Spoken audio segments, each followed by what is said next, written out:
Easy Yee, how are we? Shawnee! I tell you what. What? You've annoyed me with this multi-sport stuff. I found myself doing air squats again, Sean. I'm trying to get better. I'm trying to get better at this crack. I actually went back and listened to our episode on John Russin because he had that much information in there. I couldn't remember it all, and I was there scrolling through. Because pace-wise, I'm probably not going to be there for Barcelona, but I want to be there and come out of it injury-free and have a good year. And we've touched on that in our New Year's and what we want from the year. And we are trying to not be idiots. And I went back to look at it. And part of that was squats and lunges and side planks. And now I'm doing them most days, or if I'm going doing weights. So what I find, Sean, is I don't know, like old habits die hard. When we were in college at 18, 19, we'd go to the gym. I was like, we'll do ab work. Nah, come on, let's get out of here. Yeah, we'll do it at the end, was what we always say. Yeah. And then the end comes and it's like, why are we in the car? what happened? It's kind of like the stretching, but then, listening to episodes like that, and it's like, well, stretching's not really, going to save you. It's the strength and conditioning. But the focus on, and you mentioned, if we go back 6 years ago or 5 years ago, you talking about my hips on a run and in the latter stages of the races. And so side planks have become a big part of my life. And I am starting to notice a difference. Now, I haven't gone long, but in terms of we spoke about the journey, what's making me enjoy the journey actually is these, because they're not difficult. They're not difficult tasks. I'm not trying to hold a plank for 4 minutes. I'm doing 20, 30 seconds at a time, because my thought process is it's 20 to 30 seconds. If I was to think, at the end of the session, I have to do 4 sets of 4 minutes, and I'm not doing it. Whereas in between chest exercises, back exercises, I'm doing some of my strength and conditioning, my ab work, my glute work, and I'm actually using like part of the rest because it's humid in the gym. So I'll do the heavy lift session, then I'll do some of the little lab work, and then I'll start my rest, my 90-second rest. And I'm actually finding for the first time in my life, I'm starting to actually take care of these little things. And more importantly, and the most difficult thing to do is begin to enjoy it and actually begin to look forward to the sequence. And I found a little sequence that's working, and I'm happy to do it. I wish I was doing more running, of course, and that will come throughout the year. And again, everything is flexible. We've 7.5 weeks to Barcelona Marathon. I think Monroe, I'm going to be buying Monroe a bucket of beer. But I forgot about that bit. Yeah, but I happen to know a place where there is buckets of beer at a reasonable price, so I'm not worried about it. Yeah, it's exciting to just be switching the focus, to be enjoying it again, and then I don't want to ruin that feeling by putting this pressure of what will be, and I'm not going to say what I'm going to do until the week before or 2 weeks before, and we have a long run. I go, okay, this is actually what's possible. But the journey, and as I said, is starting. A portion of it, the strength and conditioning side, is becoming enjoyable. We're making slow baby steps. Slow baby steps, but you know what it is, and what is the goal? Barcelona was always on the calendar for the group, and for us, it's the group to go and enjoy themselves. And then as we move into the year, what are my goals? I don't quite know yet. And as I get my teeth in, there's a few more things I'd like to try, and I'm trying to just make sure the foundation is solid as I move forward to avoid the injuries and move on. But starting to, Sean, just a little bit change my ways, slowly but slowly. No, I'll have a pizza tomorrow and ruin it all, but no, it's slowly changing my ways. You talked at the very start about this, about multi-sports, and I suppose a term you may have looked for there was the hybrid. The hybrid athlete's the big deal, and this week we're not there yet. I don't want to be associated with the name athlete with myself right now, but we're slowly getting back to that. And this week in the podcast, we've touched this before. We've even had some pushback on this before about doing this, but this is primarily a running event. These type of hybrid events, like the one we did last month down at Lone, the hybrid series, and like this upcoming weekend with Tryka. And this episode, we do get to talk about Tryka and and how it's even more accessible for a lot of people than Hyrox might be. And great atmosphere. I was at the first event last October, and today's guest is someone who's really taken this kind of racing an event and just taking it to the next level, really, because he's up around Europe getting flags and all the rest, and it's pretty good listen. Yeah, I think the feeling I had when I raced with you of pure misery, but also that feeling of the addictive nature kicking in, and the want for more. I think I didn't understand it until I did it. And I think this episode goes a long way to describe the why behind that feeling that I experience. And I think why so many people will. And it's a great episode. It's another great insight into what is becoming very important in for many reasons by strength and conditioning and running and everything else. A big part of a runner's calendar, which is interesting to see as well. So a great episode, another good insight with great fun, great stories, and it's time for us to shut up and let the episode continue. I'm going to do a few side planks here to make myself feel good. With that said, it's this week's episode of the Any Given Run Day podcast. Let's go.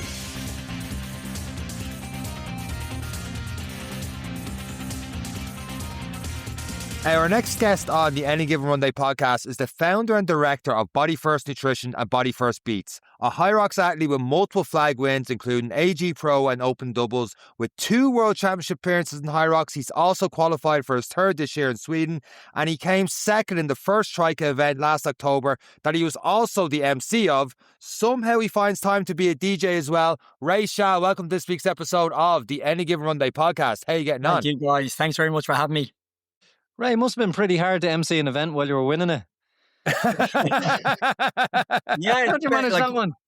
I have to say, when you're on your feet the whole day, and also when you're talking to people as well, it's tough to kind of find that balance and to make sure you still have a bit in the tank to go up against some real athletes as such.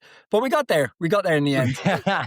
It's phenomenal, the intro Sean has given you in terms of the sport, and very much the hybrid sport that is very much new, and is growing very, very quickly. Not everyone, and what's important to know is when we first did an episode on this with Sean Noble back way when people were still very new to what Hyrox was, and we even got feedback on what's this crap, this isn't running, and it was our running podcast, and we were like, whoa, there's a lot of running. But a lot of people involved in this sport, Ray, they didn't necessarily start in the gyms, they didn't start in weightlifting or competing and that kind of thing. It's very much a multi-sport and an endurance sport. What was your background, and what sort of people are being drawn into this event? To be honest, I was never into sport. I was blessed with 2 left feet. My brothers were the ones who were blessed, when it came to football.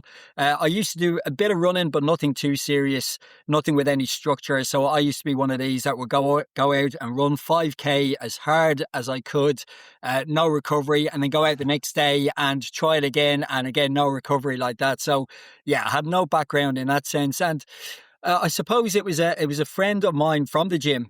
I saw a post he put up onto Instagram, and he had just competed in Glasgow. And I said, "What's that thing that you've taken part in?" And he kind of filled me in. Obviously, I was doing a bit of training in the gym anyway, lifting weights. And he said there's running involved. And I was like, geez, that could actually suit me, So I was about 6 months ahead of the curve as such before it really got big here in Ireland as well. So the main thing for me was I had put on a lot of weight during COVID, and I kind of went into COVID anyway. The lockdown, not in great shape anyway. And during COVID, I had all these best intentions to go out running, lose a bit of weight. Work took over. You had all these companies which were making delicious meal boxes. And every single week, every single day we were eating takeaways. And before I knew it, as we were coming out of lockdown, I was 100 kilos, and I was very unfit. I just always remember when the gyms were opening up, I was trying to pull on a pair of socks, and I was out of breath putting on a pair of socks. And I was thinking to myself, I remember just sitting on the bed going, if I don't sort myself out here now, I'm going to have a couple of health problems in a couple of years' time. And I suppose that's where it started. I gave myself a realistic target of 18 months to kind of lose some weight. I lost 25 kilos in about, I think it was about 15 months. And then that's obviously where that's where it brought me up to where I saw Hyrox. And I kind of continued then from that and kind of got into that hybrid, that functional fitness as well, functional training. And it all kind of really went from there, Can I touch on the weight loss element? Because a lot of people, when we get them onto this podcast, they talk about how COVID, and it's probably, Sean might correct me, 8 out of 10 people who picked up running started in 2020. Yeah. And now they're running 3-hour marathons, but it was COVID that was the catalyst. You were on the other side, probably having a busy lifestyle, and now it was, what do I do with all this energy? And I would have been one of those as well. When people listen, or people always see the end product, like you said, 25 kilos down, having the knowledge and the confidence to set a long-term goal. And I think that's very important when people look at weight loss and why are they running marathons and why are they picking up the gym? It's always one, to get bigger or to get smaller. It's never, I just want to maintain, or very rarely. For you, how was that transition to the 100 kilos, struggling to put the socks on, to the first steps? Because everyone wants the finished product, but they forget how difficult the journey is for those first 6-8 weeks till the journey becomes enjoyable. Like I had done it before back when I was 30, I suppose. I'd come out of a long relationship and then realised, I've got to get myself fit again. I've got to get myself back in the game, So there's always something that kind of kicks off that catalyst. And again, don't forget, like I have a sports nutrition store. You're there, I suppose, telling people how they can achieve their fitness goals. And where I'm not there myself, obviously I've got the lads that work in the place, they're the poster boys, and I was doing all the other stuff behind the scenes, the admin. The admin side. Actually, I remember it, believe it or not, there was this guy who I knew from the local chipper in our town where I used to live. And I remember he came in the shop. It was May and the gyms opened up in June. So I had already in my head I was going to get back to the gym and train hard and lose some weight. But he came in the shop, and don't forget, he owns a chipper, and he came in, and I knew him since I was, in my teens. And as he was leaving the shop, he looked at me and went, "Jesus, Ray, you've really let go of yourself. Do you know that?" Oh my God. Oh. And I was like, one of his clients. and I was like, "Thank you very much." And I said, "But just to let you know, I'm going to get myself back in shape. And again, this is all things which kind of really put it into my head that I really wanted to get back in shape. And for me, it was more, I suppose, a midlife crisis as well. Like I was 42, going on 43 at the time. And again, for me, I just wanted to look good in a shirt. It was nothing about trying to be big, nothing about, making sure I had all these muscles. And that was all like in my, late teens, 20s. For me, it was all about fitness, and it was all just kind of feeling good about myself instead of going away on holidays and kind of thinking, "Oh, geez, I look really bad here." Now you could call that shallow, whatever it is. But again, it was just more for me than anything, What kind of stuff were you doing during these 18 months that, like, there's not much time after the 18 months to you only did Hyrox, but you start going to world championships, competing. So what you're doing over these 18 months must have had some sort of foundation to what you did 100%. in Hyrox. What kind of training were you doing? Diet was key. Right. Diet was the most important thing. And I have to say that to everyone. I says, like, if you can get that right, that's 80%, 90% of the battle, the training. And what does that look like for you, Ray? Sorry, just on diet, because especially this time of year, people go every which way in diet, and they have it's almost like a religion on different types of diet. What we talking about when you lost your 25 kilo?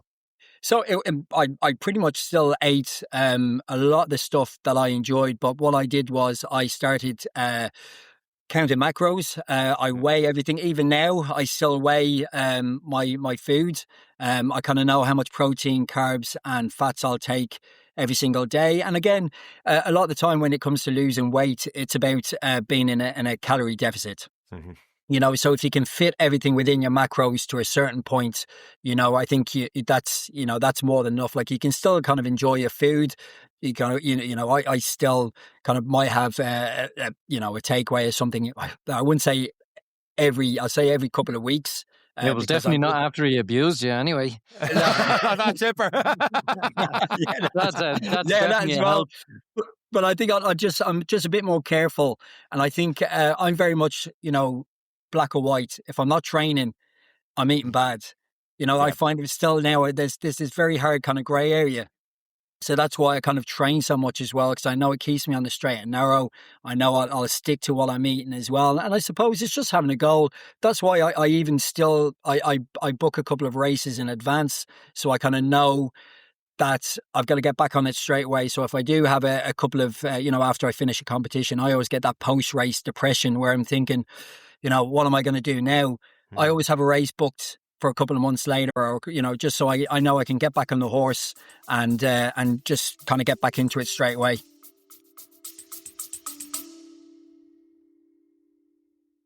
New year, new me. So I'm making new things happen right now. After my run, I must have an ultra pure Epsom salts bath, rich in pseudo magnesium, and feels great after a long session. Oh, but you need to run first. So I know you're going with that, Eric. And when my muscles ache, I haven't got time for a bath like you. So I'm having their ice cold menthol gel, instant cooling relief, and it helps me get ready for the next one.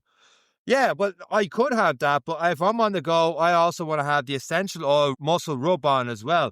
I know where you rub that on. Stop it. I know you're going to go with that. So stop it right now. So I'm going straight to the finish. Exactly. New year, new goals, and muscle recovery support that works. And it actually is really good for you, despite what I'm saying here. But I'm not having you abuse me in 2026. So do your little outro you normally do. It's like you're in my head, but by listening to this advert, you are supporting this Irish podcast and Irish businesses. Do take a look at the Ultra Pure range online and this great value bundle and save 10% on ultrapurelabs.ie. And the training side of things, Ray, for these 18 months, what kind of stuff were you doing in the gym? Yeah, so mainly lifting weights was the main thing. Obviously, I'd still get my cardio in as well. Steps. I suppose it was a bit of everything. To be honest, it was mainly weightlifting was the main thing, and the cardio side of it was, running on the treadmill, going outside, doing some running as well, just keep myself moving, even just to get that fitness back again. Because I know the first couple of weeks, it was, you were there, you were out of breath all the time. You were kind of thinking that, you had it in your head that you will get back in shape, you will get there, but you just have to stick with it. You just have to kind of, fight, work hard, and 6 weeks, 8 weeks, 3 months, you're going to look back and go, why didn't I do this sooner? A lot of the times people say, and we actually mentioned it about that journey, there is a point, there's a crossing point when it stops becoming difficult and a chore to put on the shoes and the routine takes over. What point is that to you? Because obviously since that moment you've ridden that train and some, but for people who are, I suppose, looking for that realistic, when did you look at yourself in that 18 months ago, Ray, you're on this now, we are loving this, how far can we go? Yeah, I think it was about after 3 or 4 months, you started seeing the changes. You saw, clothes were starting to fit a bit better. You looked in the mirror, you looked a bit leaner. You started to look and feel a bit better as well. And you're kind of going, well, let's see how far I can go with this, So I think, again, it becomes more of a lifestyle more so than anything, and for me, just going to the gym for me, that was part of my daily routine. Getting up, I knew if I was going down to the gym 5, 6, 7 times a week, purely because I enjoyed doing it now. Again, became more of a habit than anything. And I know some people thought, oh, geez, you're obsessed with the gym. And I'm like, well, no, because I don't drink anymore. I very rarely drink. I don't really go out party. And I said, this is my thing. And for me, I had a mission, and this was my mission to get back in shape. Was there a point during this, Ray, during the 18 months, just as you were finding Hyrox, where you were actively looking for, like, I'm getting in decent shape now, I need to showcase this, like Eric said with COVID afterwards, that you see the amount of people trying to get in different events. Dublin half marathon now has ballots. Obviously, the full has a ballot, and all other marathons around the country are sold out. And these races are getting popular. And Hyrox kind of found that mix of running and training, and CrossFit wasn't doing something right, and it's the perfect spot.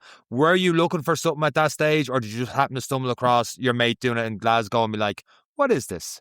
No, I think I literally just stumbled across this. There was a couple of lads down the gym, Paul and Git, and I spotted them doing some kind of functional training. And I just said to them, do you guys do CrossFit?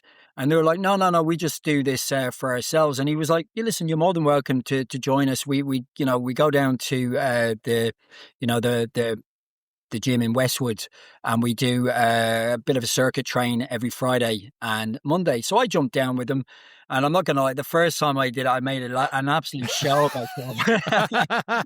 Pure misery. We've all been there. These guys, I was looking at them going, how the hell do you do this? You know? And they were like, listen, just keep at it. Come every single week, show up, do your bits of training during the week as well. And it was like after a couple of weeks, after a couple of months, I was able to keep up with them.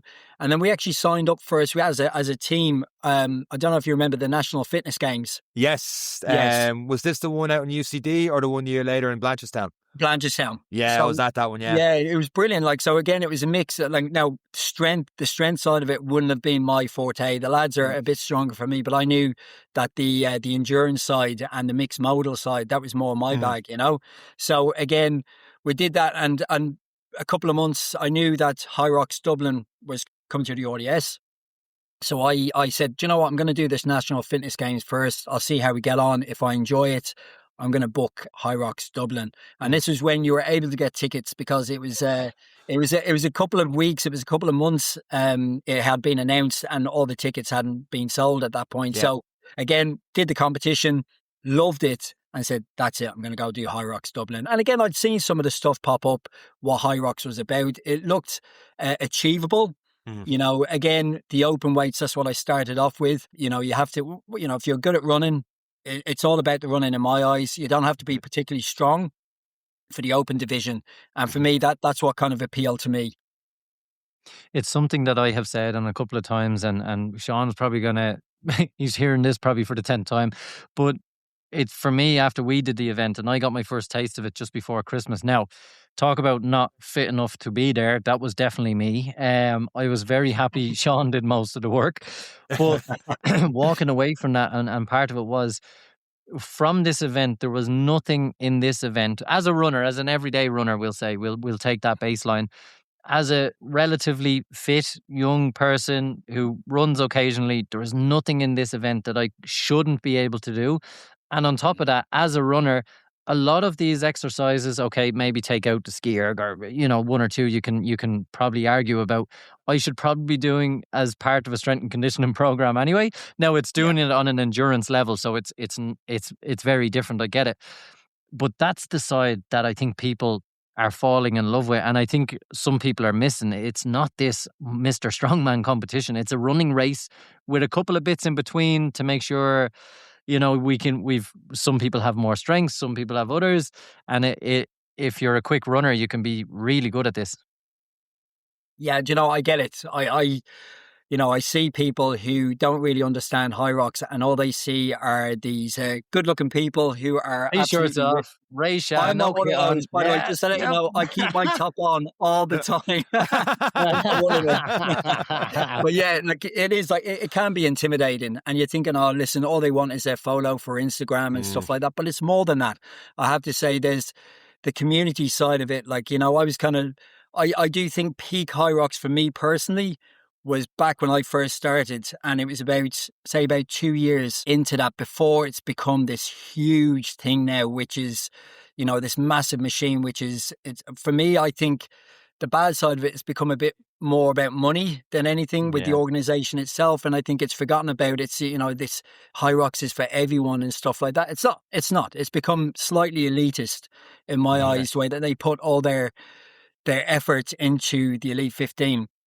And they see all the rest of these people as just being, I suppose, a money machine. You know, let's just get as many people in as possible. We'll make our money. But for them, their focus is the Elite 15 and trying to get fitness racing into the Olympics. So that's, you know, that's my thought of it now. So I think for me, the shine has kind of gone off a bit.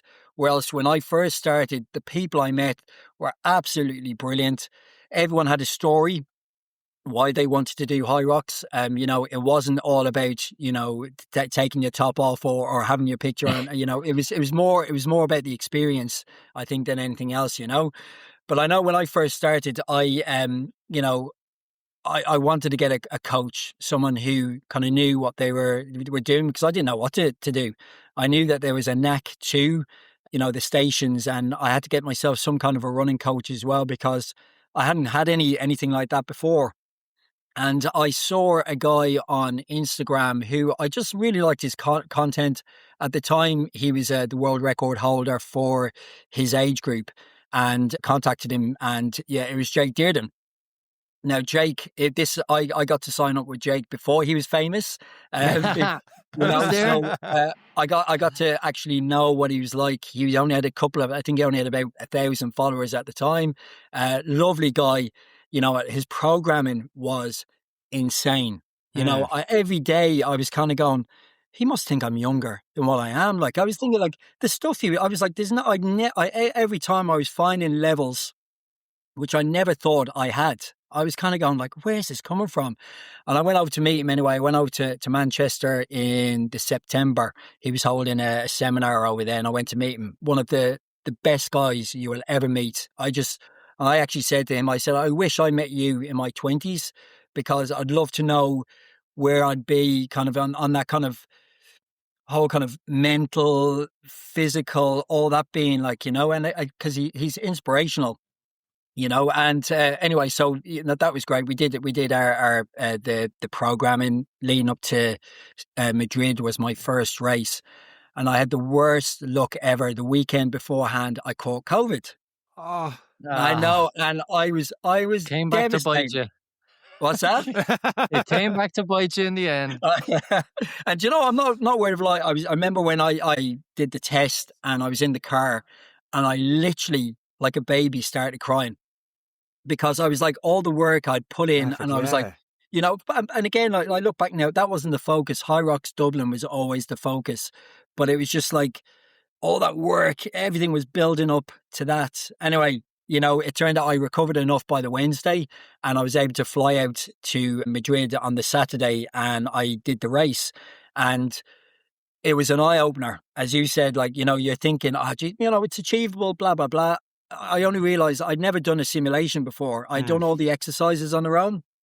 I'd done all the running on their own. I'd actually never put it all together until the first race. And I got a shock. I was like, what the hell? Now, obviously, I had a bit of COVID still in me probably at the time, but I remember looking at my heart rate monitor at the end, and I was in the red the whole way through. Oh, God. You know, and I still got a good time. I got like I think it was 1:15 for my first race.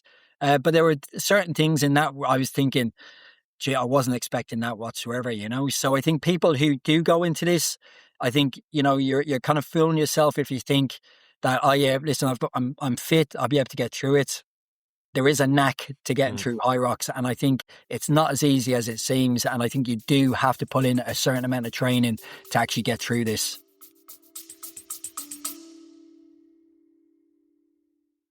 Psst, Sean, Yes. we're going on an adventure. I'll pack your bags. God. We are going to the Northern Ireland Running Show this February 7th and 8th, Saturday and Sunday. We'll be there along with our sponsors. So many of the goodies and gadgets you never get to eat, try and play with as you get ready for a marathon. It's Ireland's first running expo. We'll be there doing interviews. There'll be so many great guests and entertainment on the day. It is all that we want, food and drink wise, everything there for the family on the day. And you can look it up on anygivenrunday.com or the Northern Ireland Running Show. If you are a club member and looking for 2 free tickets for your club, please reach out to us on Instagram or send us a message and leave your details on www.anygivenrunday.com. And let's get back to this week's episode. Why are we whispering? Psh, it's a holiday. What was the biggest eye opener there? I know pacing and stuff is a big thing. Like any workout, if it's you can make as hard as you can. That seems simple with the change in pacing and stuff like that. What was your biggest takeaway from Madrid that you needed to work on? Because this September, Dublin was, I think that was the October, was that the weekend? It was the October Bank Holiday at the same time yeah, I was there this Saturday because it was only a 1-day Hyrox back then, and it was on the day before the Dublin Marathon. I ended up being all day, and that was absolutely brilliant just to see the people. I got to see in ABC do that. What was your biggest takeaway? Did you had a month to prove on before you were going to Dublin, which you said was your big race? Yeah, well, again, I kind of skipped a part there. Back when I first started with Jake, that first week, I tell people about doing too much too soon. That first week I tore my calf. Yeah, Right. probably tore my. So I couldn't run for about 2 months after that. So we had to do everything else. It was an amazing experience when you look back, kind of going, how did I get up to that fitness over that time, even when I wasn't able to run? So for me, it was I realized I had to just focus a bit more on the running. Because it is a runner's game more so than anything. Try not go out too hot. I went out absolutely hell for leather, and I was in the pain. I was in the pain cave the whole way through. And I think it's about pacing. I think pacing was definitely one of the things where you kind of had to realize that you can't, I suppose, blow your load at the start because in the tank when you get towards the end. But again, wall balls at the end. That was one of the things where I was like, what the hell is this? I've never experienced exhaustion like I did when I did wall balls for the first time in competition. So yeah, there was a number of things I kind of looked back and went, right, I've got to work on this, got to work on that. But I think definitely running and the pacing, that was one thing I had to take away from it. Let's fast forward then to your first They did their first Dublin event back in 2023. How did that go for you? Great, yeah. Well, again, I came second in that, so I qualified for the Worlds. And beforehand, I did my warm up. I was chatting away to Jake. Jake actually came over. He took part in it last minute as well, but he came over to support myself.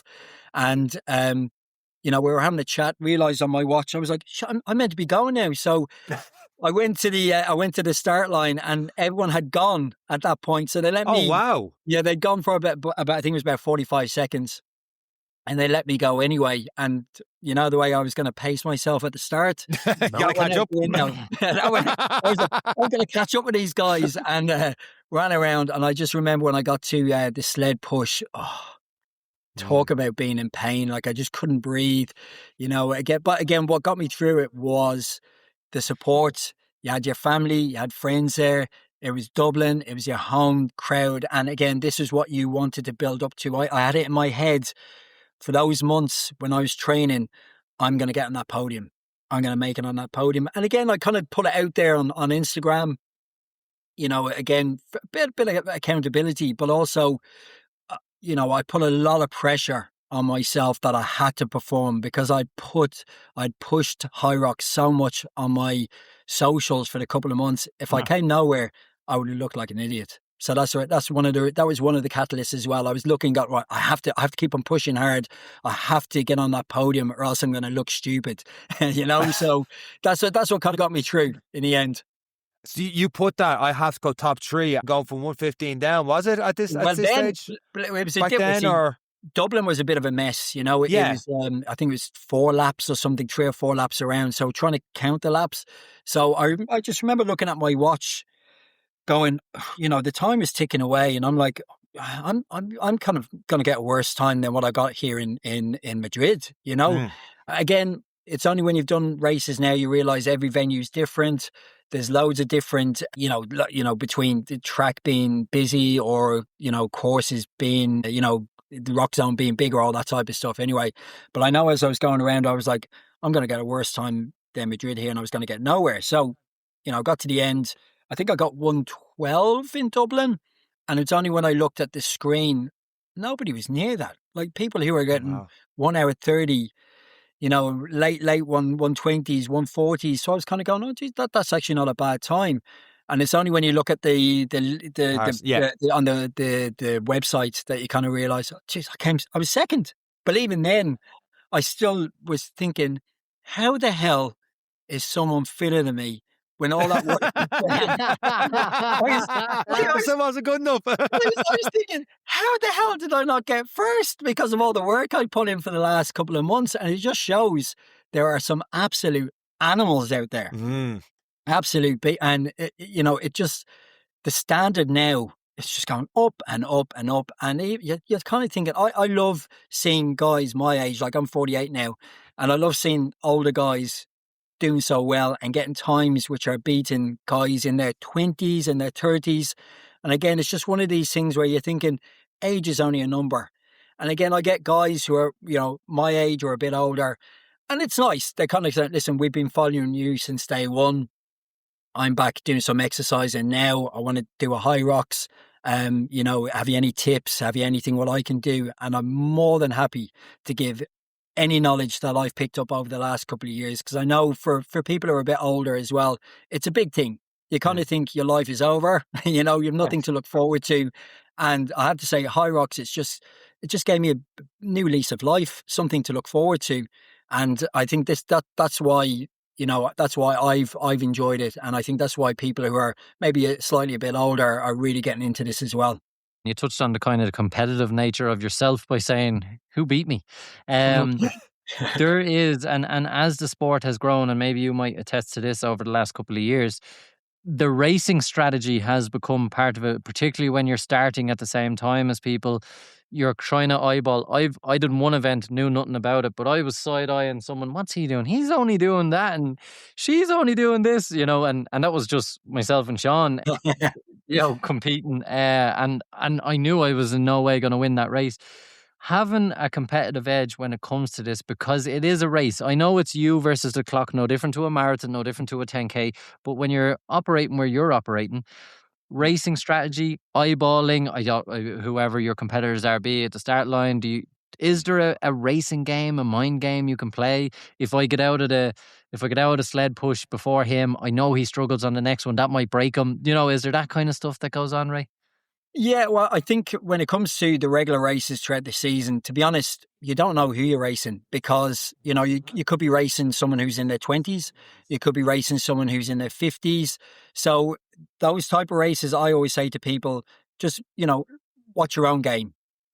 Don't mind the person beside you because they mightn't actually even be in your age group. So, that doesn't even concern you. Now, it's great, though, because you might need to see someone in your sights that's ahead of you and you kind of go, right, I'm going to keep up with this person just to kind of push me along.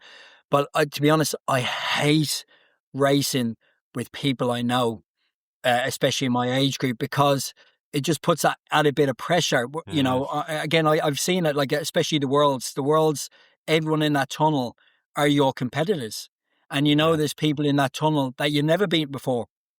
So again, automatically you have this in your head going, I'm not going to beat that person, And again, you just don't know how a race is going to pan out. They might be sick, or they might be having an off day, or they might be injured. So I suppose I just say to people, I says, don't mind anyone else. Just kind of get into the zone, trust in your training.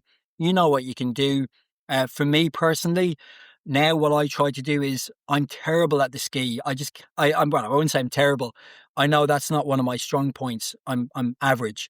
So, you're not going to win Hyrox in the ski. So I hold back. I just says, right, I'm not going to try peak my heart rate a bit too much. I'm strong on the sleds. But again, I still try to contain myself because I know when I get to the burpees, those people have gone out hard. I'm good at burpees, so I know I'm going to catch up to them. And I've seen it when I've been tracking races at the end. That's where I start to kind of really jump up the ladder, and I kind of overtake people. I've got probably a bit more of a better engine in that sense. So again, I suppose you work your strengths and stuff that you kind of know you might be the best at. You just kind of keep at that level and then push yourself that little bit more when it comes to the stations that you're good at. You had a great post on... You'd mentioned all the different competitions you've been at. This stage, I think you're a year or two into Hyrox. You were fifth in European Championships. You had all these different flags from all these different places. You've been to a World Championship at least once at this stage. By the end of it, you talked about what you'd learned from that season going to the next season. And from listening to you up to now, it's like, you're working 5, 6, 7 days a week. You're doing the circuits down there you were in Westwood. And obviously you've got, at this stage, probably you're more of a Hyrox community around you. Maybe it's Anatomic Fitness, McDaily and all the rest. But your thing at the end was training less is more, to focus less on competitive races, smarter with training, and focus more on rest and recovery. When people see Hyrox, it is constant. And obviously the EMOMs and stuff have their place and stuff, but when we see the training, a lot of times Instagram, it is just complete sims or just go, go, go, and always the heaviest of sleds and until you can't anymore. Why training less is more now? I suppose one thing is I'm a bit older now, so I kind of realised that, I have to focus on the recovery side of it. Again, when I first started, every single workout, I was dripping in sweat, and I was kind of going, oh, jeez, I had to recover then enough, thank God for caffeine. If it wasn't for caffeine and pre-workout, there's no way I'd get through these sessions, And it wasn't even so much sleep, because obviously being a DJ, sometimes I was getting 3-4 hours sleep and then going off to do one of these intense sessions, and you're looking for trouble. Yeah. That first season, I was plagued with calf issues, all stemmed from when I first tore the calf. Obviously went back a bit too fast, nearly had a relapse, and then I was going back and forth between calves where spent a fortune on physios. I get a couple of weeks, 4 weeks, 5 weeks out of it, and then I'd have to get work done on it. And the only thing that kind of fixed it was getting dry needling and all that stuff, So I think as, you kind of got a bit more experience and even just got a bit older, it was someone I was chatting away to. They said, focus on a certain couple of weeks. That's when you're going to compete. And then, get your races, build up to that, and then have a couple of weeks, have a couple of months off that you can build up again. And then kind of have another core, weeks or 2 months of racing. And that's what I've kind of done now this season. I did Rome at the start. I did Tryka, and then I did Hyrox Dublin, all in the space of, I think it was like 6 or 7 or 8 weeks.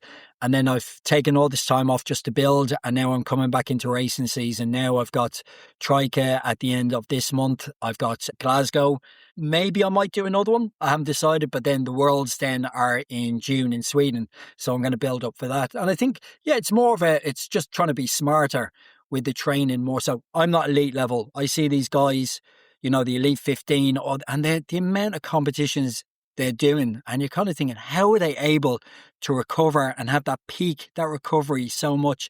It's insane. And I think for the regular person, I think you can do it for a certain amount of time before you get found out, and you're just constantly tired.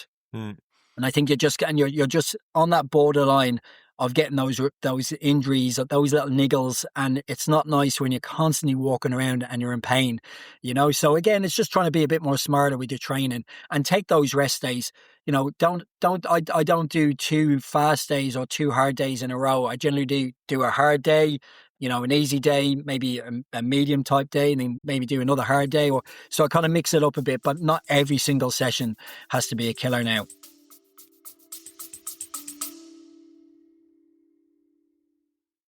Hydration is key to fueling endurance performance. Perform Nutrition's Electrolytes Plus sachets have been specifically designed to fill the need for advanced hydration for athletes.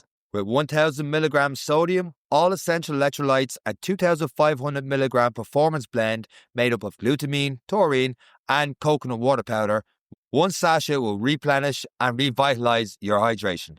Using natural flavors, natural colors, no added sugar, and no added fillers, each sachet has a sweet and lightly salted fruity flavor and comes in either mixed berry or citrus.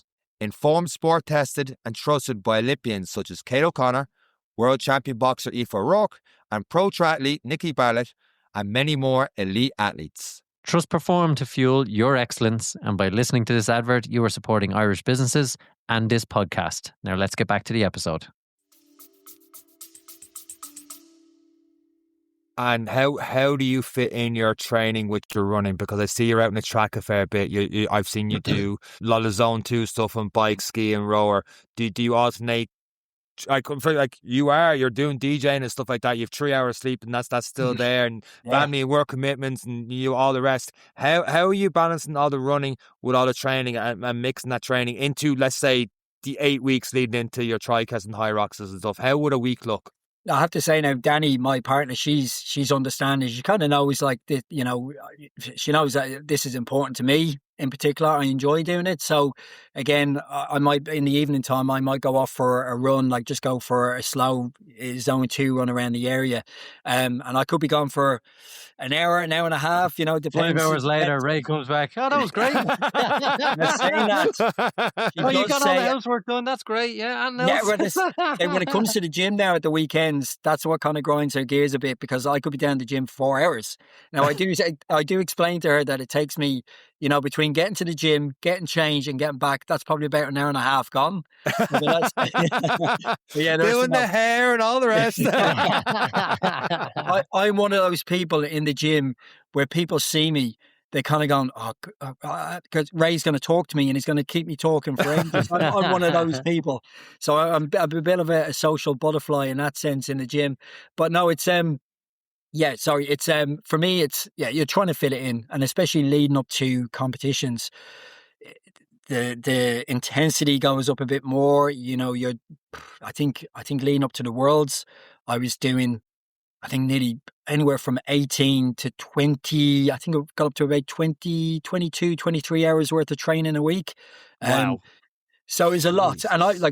see, sorry, Sean Noble is my coach now, you know, and Sean's a very good friend of mine. And I train with him. I know what he can do. I know what he does. I love his style of training. I love his mindset.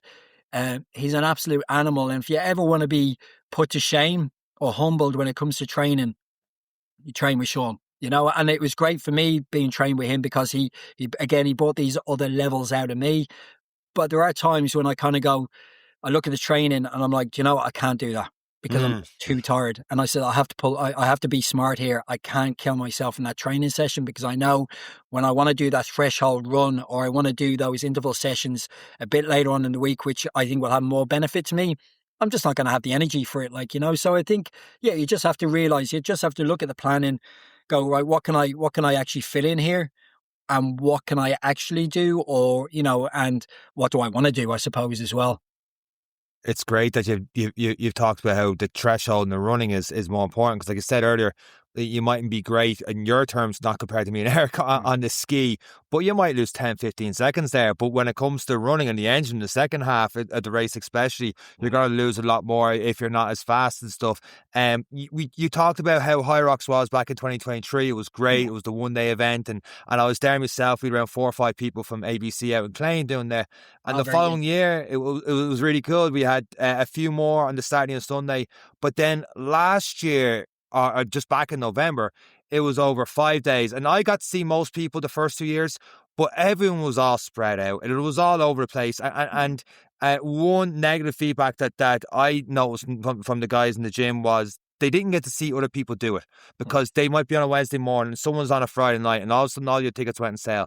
And the other thing that really hurt that was a couple of weeks before that, there was an event called Tryka, and everyone was almost on back to back, and everyone got to see everyone over the 2 days, and that atmosphere, and there's loads of different group photos from the gym there because it was like 10, 15, 20 of them there doing that, and it was a lot more community based. For those that don't know, Ray, what is Tryka and what is your involvement with it? So Tryka, it's pretty much it's a fitness race, but it's a bit more inclusive. So I'm friends with Brian Lee. People might know Brian. He was the founder of Chopped, you know, the restaurant chain, Healthy Foods, and he's left that recently. But he's been going on about wanting to set up a rival to Hyrox for the last, I say the guts of a year and a half. And it got to the point where I says, Brian, will you stop going on about it and just do it? You know, I mean, now, if I had the money, I'm not going to lie, I probably would have done it myself. But Brian, he's you know, he's an entrepreneur. He's got access to people who have that type of money, and he's a smart guy. And you know, he was telling me what he wanted to kind of do that would be a bit more different to Hyrox. So again, the inclusiveness was a big thing, and to bring back that customer service element as well, where it's not all about the money. It's about, if you want to race with your friend, you can race with your friend. Or if you want to see your gym, you know, people in your gym compete, I can do that without having to pay every single day for a spectator pass, which Hyrox does, you know, and it's not like 5 or 10 quid. When, you know, Hyrox back in 2023, it's now jumped up to 20 quid. Yeah. You know, I just think it's ridiculous, you know, and they're putting it down to, you know, it's down to health and safety. They don't want that many people in the place because, yeah, I can understand that, but not 20 quid and you have to pay. Ray, in fairness, if you were taking your top off, I'd pay 20 just to watch you. You won't see me with my top off. But no, we'd try. So we had anyway, Tryka went ahead and it was brilliant, the atmosphere. And I think people, I don't think they were expecting it to be as good as what it was. I would openly say that on the podcast that I wasn't too sure what to expect because when the Irish Irish rival and stuff comes up, and It's like never as good. you always think it's never as good. So the Yeah. expectations on my end personally was like, Yeah. oh, I don't know. But when I went down to it, I've said in the podcast afterwards, like, wow, Yeah. the atmosphere, the way it was ran, Yeah. the fact that we could have members together, racing together, and not hours apart.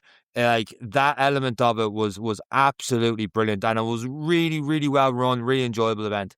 And that was it. Like, and Brian, like I'd sat in with some of the meetings with the production crew, and I knew. And again, you know, he was telling me what he wanted to do, and I was kind of thinking, this is going to cost a lot of money, you know, to put on an event like this. So he had a number in his head what he had to get to break even, and he got there, and then some, you know. But again, the main thing was to make sure that it went without any hitch. People went away from that place going, you know what, it felt like a Hyrox event, but it wasn't as intimidating, you know. And I think that's where, you know, that's the audience that he's going for. He's going for people who want to do fitness racing. He want to, you know, push themselves, get them, you know, give themselves a bit of a challenge, but not feel intimidated in the same thing where they run around. They've got these big lads who have these, you know, big muscles and on and pushing them out the way, get out the way and all that, which can happen in Hyrox, you know. And I think, you know, and I said to him at the end, we had a chat, and I said to him, I says, what you had this weekend, it was a lovely vibe. Everyone really enjoyed themselves. And I says, you have to keep it like that.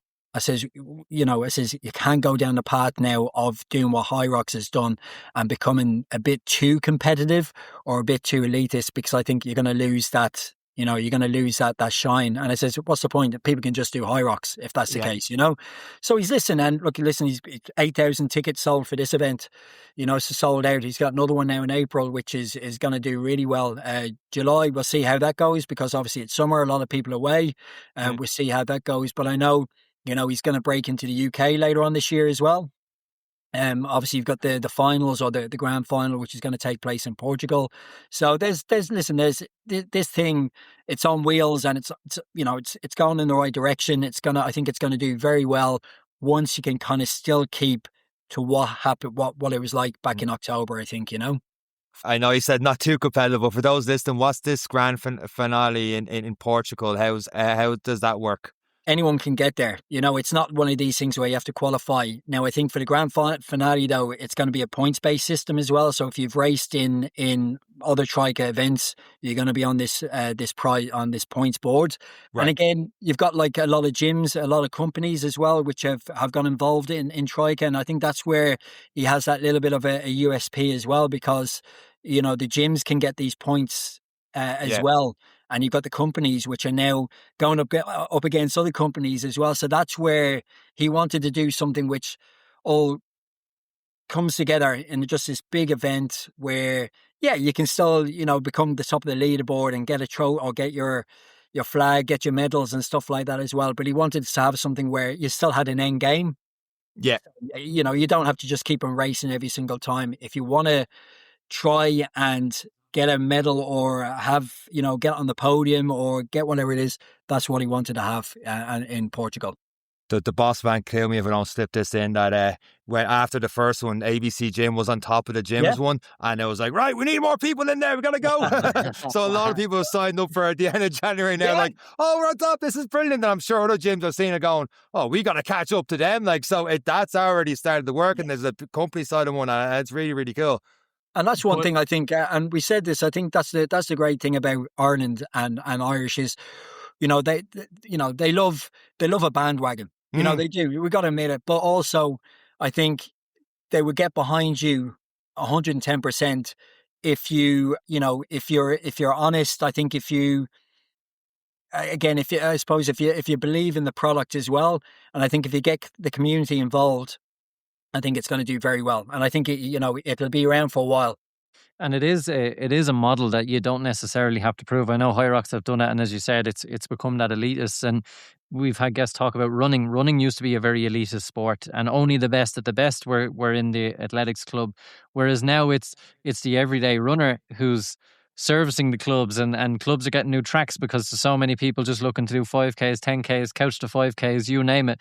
And that's what I suppose is probably what Hyrox has moved past, but Tryka is probably like, nah, it's all about participating. It's all about getting involved, and it's your own standard, as you've alluded to earlier on. It can be a race, absolutely, but it's you versus you. It's clubmate, fun, doubles, you name it. And I got to experience it with Sean in a double section as well, and it is addicting. And I will say it's.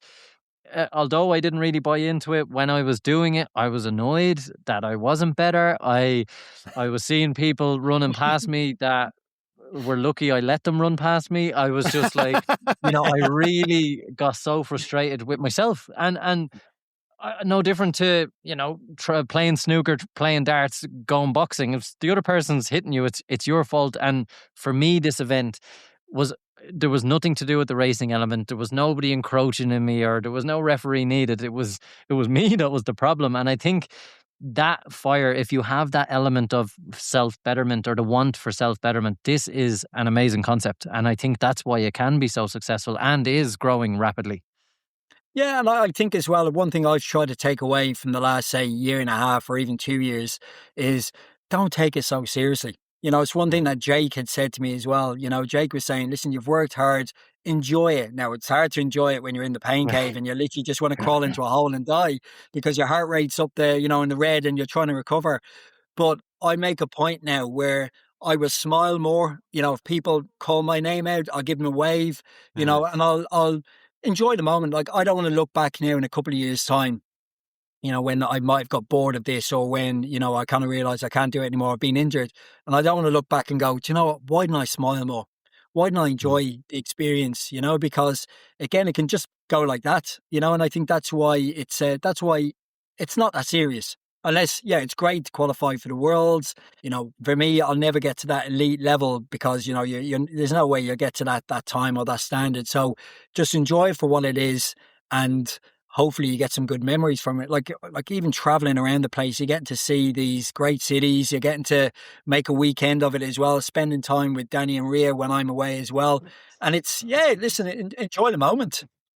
That's what I love about it is I've gone a couple abroad, and it's just go over. Once the event's done, though, you have your few moments of reflection, good, bad, or indifferent. That's usually bad for me. It's gone. One. Yeah, that's it. No matter what. Listen, if you didn't get the podium, or if you didn't get, you didn't get a PB, so what? Listen, you've got another race. You can race again, like in a couple of weeks, a couple of months' time. Go enjoy yourself now. Go have your ice cream. Go have your pizza. Go have your thing. But I just wanted to touch back on actually when you were saying about the running side of it as well. It's one thing that I've loved seeing over the last couple of years, even like with Body First, is the amount of people which are coming in who have taken up running, and they might be coming in getting their gels, or they might be going for, a 5K, or they might be going for a 10K competition, a park run, all this type of thing. But even I notice that even when I'm DJing, is that there aren't a huge amount of people going out drinking every week because they've got a park run maybe on the Saturday, or I'm the DJ for, the lifestyle sports, the bear races, which are they're around. So I've DJ'd at all those last year. I'll be doing some of those this year. I think I'm doing the Dundalk 10K one, which is on, I think, the same weekend as Tryka. And again, they're packed, absolutely ram-packed, no matter what day of the week. I remember, I think we did one on a Tuesday or Wednesday, and it was rammed, so it's great to see. Yeah, I was actually one of those bear races down near the canal, not the other side of Clondalkin. I can't remember exactly where it was. Around by Park West. Park West, that one, yeah. And I had done that 3-4 years ago, and I almost got me sub 20, and I came like 18th or 20th, and I was like, oh, this is class. And then I did it again this time, and I looked at what my time would have been. I wouldn't have cracked the top 200 at that time. And just people are getting faster, fitter, just like they are in Hyrox. But also, there was a hell of a lot more there than there was only 3 years ago in comparison. Like, to your point, it's getting a lot bigger. Yeah, it's crazy, isn't it? Like, and again, just the standard. I think no matter what age group as well, it's just it's insane. Every Tom, Dick, and Harry seems to, and it's great. The great thing about running, I find, is you can do it anywhere. We've gone down the country for a couple of days, and even over Christmas we might have gone, whatever. Like, I think it was over to Sligo, I think, and I went, you know what, I'm going to go for a run for a bit, and you get to just stick on runners. You get to see the place, beautiful countryside, and that's what I love about it. And that's one thing I have to say I've enjoyed as well with Hyrox, is the fact that I've been able to just go out there, just like not think about anything, just what's going on in my mind, and just enjoy the whole, I suppose, the whole experience. I see you're swaying Eric. I see Eric looking going, I got to get into one of these other Hyrox or Trykas and stuff like that. And if it is true, and I was just wondering if I can carry Ray's bag to Portugal. Listen, anyone can come to Portugal. I'll keep it. Anyone can come to Portugal. You still time, Eric? Brian, he hasn't given a date yet. I was only chatting to him earlier on today. So I think there's a couple of, I think it's either Faro or Lisbon, I think, where it's going to be in Portugal. I don't think there's any decision as yet, but Portugal would definitely be going ahead. It's just trying to find out where. Hey, eu falo português agora. Ray, I'm your man, translator, flag carrier. I've been training the last 2 years learning Portuguese just for this moment. Perfect. Tell him to stay away from October Bank Holiday weekend. I want to clash with a Dublin Marathon, but Ray. I think it's in September, as far as I know. I think that's when Portugal is. But yeah, there's so much going on, isn't there? You're trying to, you're looking at your calendar, and you kind of, even like, I think next weekend is the Raheny 5 mile, and I've had a couple of people go, "Are you going to run that?" And I was like, "No, because I've got Tryka the week after that." So you're trying to pick what hard. Races you're going to, again, instead of like I did the park run in Malahide, it was last week or 2 weeks ago. But you're looking at it kind of going, right, I can do it this week, I can't do it next week because it's too close to my run in Tryka, and so you're trying to balance it all and just try a bit more. Try be a bit more smarter instead of taking everything up, Ray, we've taken so much of your time, but I got to ask if Eric is interested, and it's really for myself, but I'm going to use Eric's excuse. What would be your top or go-to? I know it's very generic, but let's just use me and Eric as an avatar here for this one. Okay. What would be your top tips for a Hyrox, whether it's the event itself or the training leading up to it, that you've learned over the last few years with just the wealth of knowledge you have and the people you've dealt with, the likes of your Jake Deardens, your Sean Nobles, and everyone else? Is there any kind of top tips that stick out?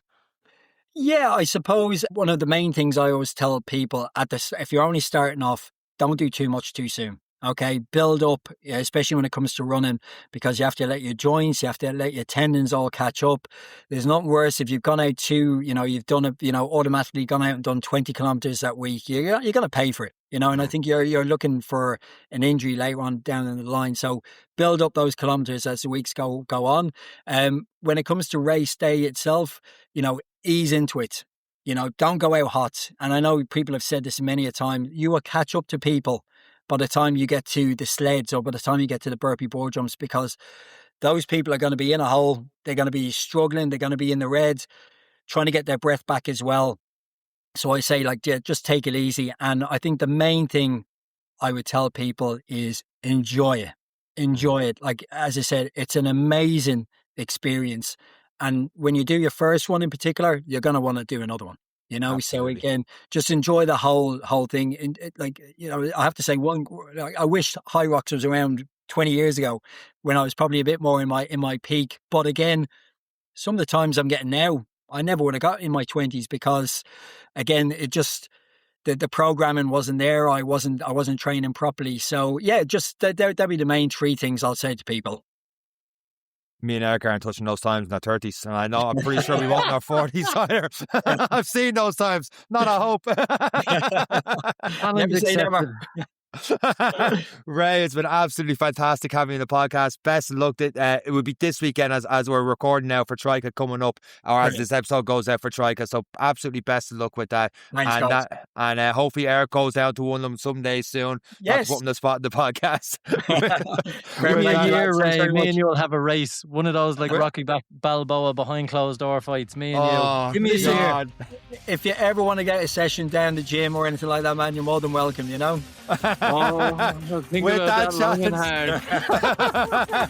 that challenge said, thank you for listening to this week's episode of the Any Given Run Day podcast. From myself, Ray, and Eric, take care.